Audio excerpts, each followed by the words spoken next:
اعوذ باللہ من الشیطان الرجیم بسم اللہ الرحمن الرحیم الحمد للہ الذی ہدانا لہذا وما کنا لنہتدی لولا ان ہدانا اللہ۔ عزیز ناظرین، السلام علیکم ورحمۃ اللہ وبرکاتہ۔ آج دنیا تشویشناک دور سے گزر رہی ہے۔ وبائیں اور حادثات اس سے پہلے بھی دنیا نے دیکھے ہیں، مگر جو کووڈ-19 ہیں وہ دراصل فی الواقع عالمگیر ہے۔ اس نے انسان کی بے بسی، بے چارگی پر سے پردہ اٹھا دیا ہے۔ کروڑوں لوگ اس مرض کا شکار ہیں اور لاکھوں لوگ موت کا شکار ہو چکے ہیں، اور اس مرض کا کوئی علاج نہیں اور ویکسین کوسوں دور ہے۔ ڈاکٹر محمد رضوان صاحب نے یہ فرمایا کہ ویکسین کو لانا یہ آسان کام نہیں ہے، چونکہ اس میں بہت سارے مراحل سے گزرنا ہوتا ہے۔ لہٰذا اگر کم سے کم اندازہ لگایا جائے تو 2021 اگست میں ویکسین آ سکتی ہے۔ اس کو پیش نظر رکھا جائے تو اب پورے عالمگیر یا پوری دنیا میں یہ وبا پھیلی ہوئی ہے۔ اب اس کا علاج کیا ہو سکتا ہے، اس کو ہمیں سوچنا ہے، اور پھر اس پر کام کرنا ہمارے لیے بے حد ضروری ہو چکا ہے۔ اور ساتھ ہی ساتھ ہم اس پر بھی توجہ کریں کہ جو کانسپریسی تھیوریز آج دنیا نے بپا کی ہوئی ہے یا سوچ رکھی ہے، اگر آج ان کانسپریسی تھیوریز کو دیکھا جائے تو اس کی بنیاد ہی گویا ریت پر ٹکی ہوئی ہے، اس کا کوئی وجود ہے ہی نہیں۔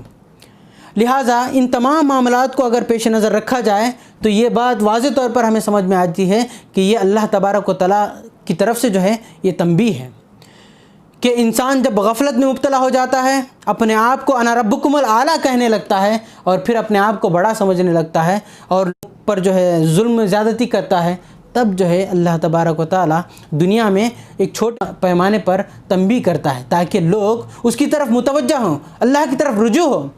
لہٰذا اسی لیے کرناٹک کے جماعت اسلامی نے یہ فیصلہ کیا کہ ہم رجوع الی اللہ یا دعوت رجوع الی اللہ کے تحت ایک مہم بنائیں گے۔ اس مہم کا مقصد ہی یہی ہے کہ رجوع الی اللہ، بندے کو چاہیے کہ اپنے رب کی طرف وہ لوٹیں۔ یہ اس کا بنیادی مقصد ہے اور انٹینشن ہے۔ عزیزان گرامی، اللہ تبارک و تعالیٰ جسے جیسے چاہتا ہے وہ ختم کرنے کی صلاحیت رکھتا ہے۔ اس کا کیا منشا ہے وہ ہم اور آپ نہیں جان سکتے۔ اللہ تبارک و تعالیٰ فرماتا ہے وَمَا يَعْلَمُ جُنُودَ رَبِّكَ إِلَّا هُوَ۔ ہم اور آپ اللہ کے لشکر کو نہیں جانتے، وہ کیا کرنا چاہتا ہے، وہ کیسے کرنا چاہتا ہے، وہ کر دیتا ہے۔ تو لہٰذا ان تمام چیزوں کو پیش نظر رکھا جائے، اور پھر اللہ تبارک و تعالیٰ دنیا میں بھیجا اس لیے ہے کہ انسان کو آزمائیں۔ تو اللہ تبارک و تعالیٰ قرآن مجید میں فرماتا ہے وَلَنَبْلُوَنَّكُمْ بِشَيْءٍ مِّنَ الْخَوْفِ، تو ہم تمہیں ہر اس چیز سے آزمائیں گے، یعنی اللہ تبارک و تعالیٰ فرما رہا ہے ہم ہر چیز سے تمہیں آزمائیں گے، من الخوف، خوف سے، والجوع، بھوک سے، والنقص من الاموال والانفس والثمرات، اور جان کے نقصان سے، مال کے نقصان سے، اور جو کچھ انسان نے جمع کر رکھا ہے ان تمام نقصانات سے ہم تمہیں آزمائیں گے۔ فبشر الصابرین، ان تمام چیزوں میں جو صبر کرنے والا ہوگا تو اس کے لیے بشارت اللہ تبارک و تعالیٰ دی ہے۔ چنانچہ پھر اللہ تعالیٰ فرماتا ہے الذین اذا اصابتہم مصیبہ قالوا انا للہ و انا الیہ راجعون، بے شک اللہ تبارک و تعالیٰ فرماتا ہے کہ جب بھی مومنوں پر مصیبت لاحق ہوتی ہے تو وہ کہتے ہیں کہ انا للہ و انا الیہ راجعون، ہم اللہ کے ہیں اور اسی کی طرف لوٹ کر جانے والے۔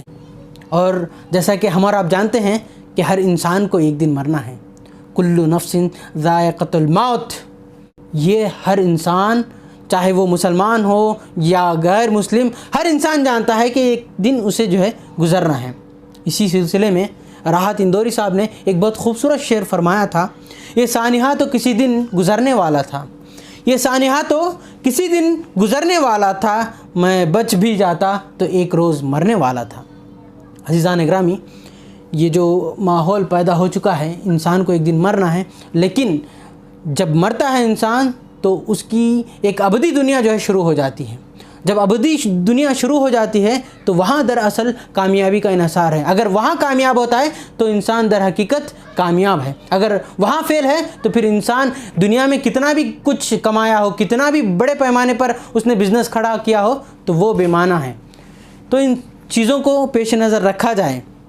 اور پھر جو عالمی وبا پھیلی ہوئی ہے, بہت سارے لوگ مر چکے ہیں, بہت سارے لوگ اس مرض میں مبتلا ہیں, اور بہت سارے لوگ اس خوف کے ساتھ جی رہے ہیں کہ ہم بھی جو ہے کہیں اس مرض میں مبتلا نہ ہو جائیں. تو لہٰذا اس کے لیے ہمیں چاہیے کہ بہت سارے تدابیر اختیار کریں. یہ محض مشقت کا دور نہیں ہے, یہ مشقت کے دور سے ہم نہیں گزر رہے ہیں, بلکہ اضطرار کی حالت سے ہم گزر رہے ہیں. اس اضطرار کی حالت میں آدمی خود بھی مر سکتا ہے یا اپنی وجہ سے جو دوسرے بھی جو ہے مر سکتے ہیں. ان تمام چیزوں کو دیکھا جائے تو پھر اللہ کے رسول صلی اللہ علیہ وسلم کی ہدایت ہمارے سامنے آتی ہے. قال رجل یا رسول اللہ, ایک شخص کہنے لگا اے رسول اللہ صلی اللہ علیہ وسلم, اعقلها واتوکل او اطلقها واتوکل. اے رسول اللہ صلی اللہ علیہ وسلم, میں اس اونٹنی کو باندھ کر اللہ پر توکل کروں یا پھر باندھے بغیر جو ہے اللہ پر توکل کروں؟ آپ صلی اللہ علیہ وسلم نے فرمایا اعقلها وتوکل, سب سے پہلے اس اونٹنی کو باندھو, پھر جو ہے اللہ پر توکل کرو. یعنی انسان کو چاہیے کہ سب سے پہلے ایک مضبوط رسی لے اور مضبوط رسی سے مضبوطی سے باندھے. باندھنے کے بعد یہ تدبیر کا تقاضا ہے, اور ایمان کا تقاضا یہ ہے کہ وہ بھروسہ رسی پر نہیں بلکہ خدا کی ذات پر ہو. اسی کو توکل کہتے ہیں. یعنی اللہ پر بھروسہ اس رسی سے زیادہ ہونا چاہیے, اور کیونکہ اللہ تبارک و تعالیٰ انہ علی کل شیء قدیر, ہر چیز پر جو ہے قادر ہے. لہٰذا ہم کو چاہیے کہ آپ صلی اللہ علیہ وسلم نے فرمایا اس چیز کو یاد کریں. 5 چیزوں سے پہلے 5 چیزوں کو جو ہے غنیمت جانیں. تو اس میں سے 2 چیزیں ایسی ہیں, اللہ تبارک و تعالیٰ, اللہ کے رسول صلی اللہ علیہ وسلم فرماتے ہیں وَصِحَّتَكَ قَبْلَ سَقَمِكَ, تم صحت کو غنیمت جانو اس سے پہلے کہ تم مرض میں مبتلا ہو جاؤ. وَحَيَاتَكَ قَبْلَ مَوْتِكَ, اور زندگی کو غنیمت جانو اس سے پہلے کہ تمہاری موت آ جائے. تو یہ چیزیں اگر پیش نظر رکھا جائے تو انسان اپنے آپ کو جو ہے ریوزٹ کرنے کی کوشش کرے, اپنے آپ کو جھانکے گا کہ میں کیا ہوں, اور پھر بنیادی سوالات اس کے اندر جو ہے کھڑے ہوں گے کہ میں کہاں سے آیا, میرا مقصد وجود کیا ہے, اور مجھے کہاں جانا ہے. لہٰذا یہ پیغام دراصل اس مہم کا یہی ہے کہ منہا خلقناکم, ہم نے تمہیں اسی مٹی سے پیدا کیا ہے. وفیہا نعیدکم, اور پھر اسی مٹی میں تمہیں جو ہے ڈالیں گے. ومنہا نخرجکم تارۃ اخری, اور پھر اسی مٹی سے جو ہے تمہیں باہر نکالیں.